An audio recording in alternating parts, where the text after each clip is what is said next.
Hi, I'm John Stanley, designer at Criterion Games. Hi, I'm Rob Weil, producer at Criterion Games, and you're about to experience Star Wars Battlefront 2, Starfighter Assault. As the Star Destroyer docks and repairs on the ship, take out those defenses. Starfighter Assault is set across all areas of Star Wars. So we've got the prequel trilogy, we've got the new trilogy, and as you can see from Fondor here, we're in the original trilogy. In Starfighter Assault, we've got 24 players, and that's 12 players aside. And having that amount of players in there as well means that we've got no empty space. We've got our AI in there as well, and so you should always feel like there's somewhere to tackle, someone who's always in your kind of periphery of going, okay, I'm going to go chase that guy now, I'm going to go take that guy down.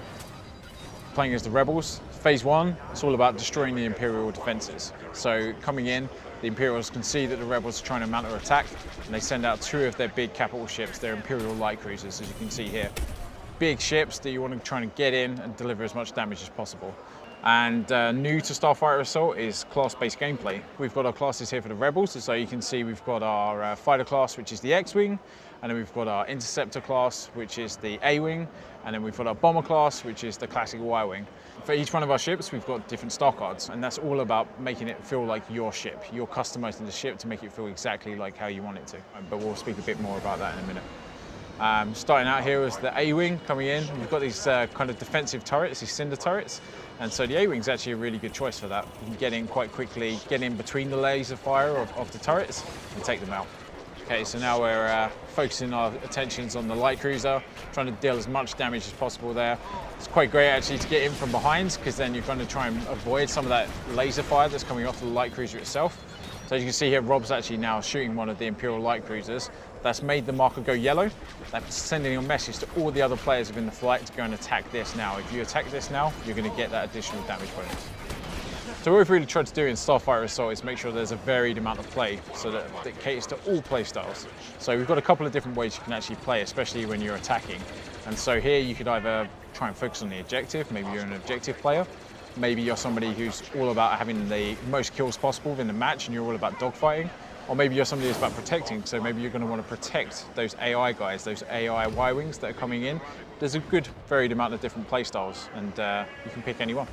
So now we're coming up for our trench run style tunnel, and the objective here is for the Rebels that they want to come in and take out these shield generators. The shield generators, as it kind of says in the name, they're shielding the whole dock. And the idea is that the Rebels want to take these down, so that's going to make the Star Destroyer susceptible to being attacked. The wiring for the Rebels is really great because for this particular map here, we're attacking as the Rebels, so it's going to be all about trying to deliver as much damage as possible to those objectives, and the wiring is definitely the ship to do that in. So now we're on phase 3, and the idea is that we're going to take down these couplings. The reason why we're taking down these couplings is because there's one last shield active over the Star Destroyer. We need to take down these couplings. It's going to stop all power going to the Star Destroyer. It's going to make the core underneath vulnerable so we can get in, take out that core, and hopefully blow the whole Star Destroyer up. And so all of our ships within Starfighter Assault, you'll be able to jump into the cockpit. So it's really kind of get you into the action here. So this is really great, this phase actually, because it's really, really tight dogfighting play. So you can see that you're trying to get in and amongst the clamps, you know, avoiding not only starfighters, but the actual clamps themselves. And some great piloting here by Rob. Just managed to weave his way in and out. So now the power couplings have been disabled, you've got a 30-second window to deal as much damage to the Star Destroyer reactor and complete the final objective. Fantastic, the Rebels have managed to win. They've taken down the Star Destroyer and won the round. We have faced a considerable setback this day. Okay, so now we're loading into the Empire. And so this is really great actually. So this screen here just shows you who you're going to be spawning in with. They're the guys that you're going to be flying in, and they are your flight. That is you and your flight teammates.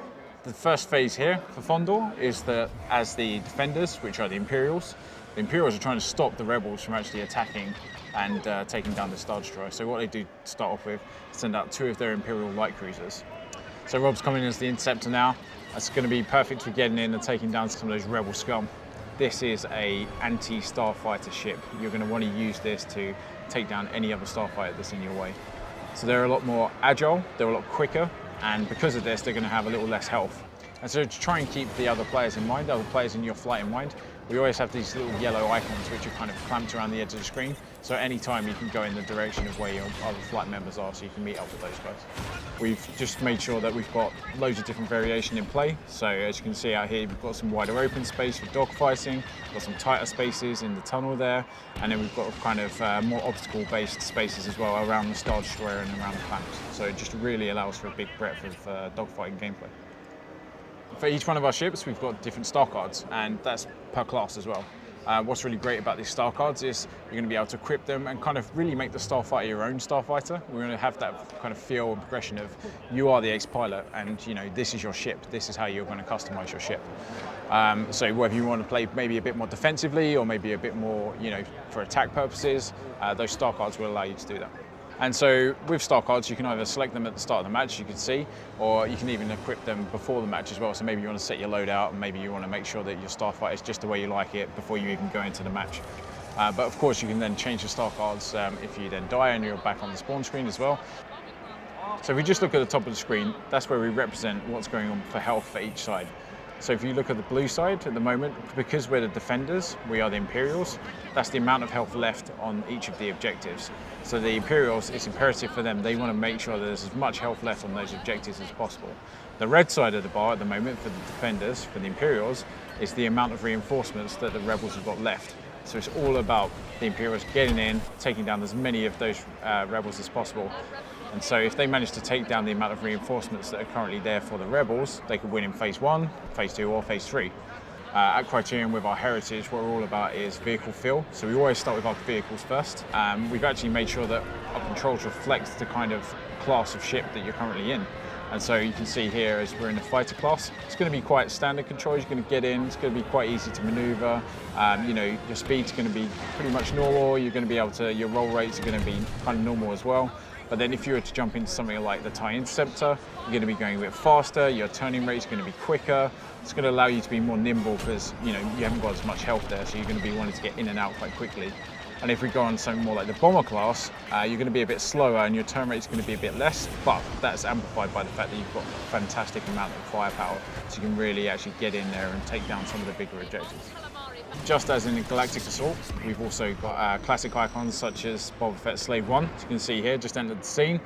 And he's got some really great weapons actually. So you can see his seismic charge there, which you can drop, and anyone caught in that radius is going to get obliterated. And he's also got his torpedoes in there as well, and his ion cannon. So the good thing about the hero ships is that they can really change the tide of a match. So you save up your battle points, and your battle points are things that you earn throughout the whole course of the match. Every time you take down somebody or attack an objective, you're earning battle points. Save those up, and you can cash them in and bring in a hero ship into the battle. And this is Darth Maul's scimitar, and so he is a hunter killer for sure.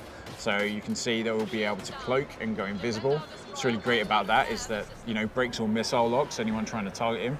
And as soon as he comes out of cloak as well, he's going to deliver additional amount of damage with his lasers. And so now we're in as Black One, which is Poe Dameron's ship. And he's got a bunch of abilities which you can use. So you can see down there, he's got his astromech, but that's actually BB-8. So when you fire your ability, when you fire BB-8, you'll be able to hear him talking and actually kind of coming through and saying that he's repairing the ship. So Poe's actually got a great ability as well for L1R1. That's going to ping out a kind of radius, and it's going to tag all of the nearby ships, show them up on the map to everybody so they can go and attack these guys. And then on R1, he's got his proton torpedoes, which are going to be able to deliver some good damage there as well. So probably the most iconic starfighter in Star Wars, we've got the Millennium Falcon, and as piloted by Han and Chewie, which those true guys are in there piloting the ship in the build. As you can see here from L1, we've got a big speed boost. So, you know, whilst the Millennium Falcon's going to have a great deal of health, it's also going to get targeted quite a lot because it's a really big ship. So you're going to want to get out of those sticky situations with the speed boost. R1, we've got our missiles, we've got our proton torpedoes, so you can fire those out for some great damage. So then if, you use L1 and R1, that's going to use your turret, you know, the classic iconic Millennium Falcon turret.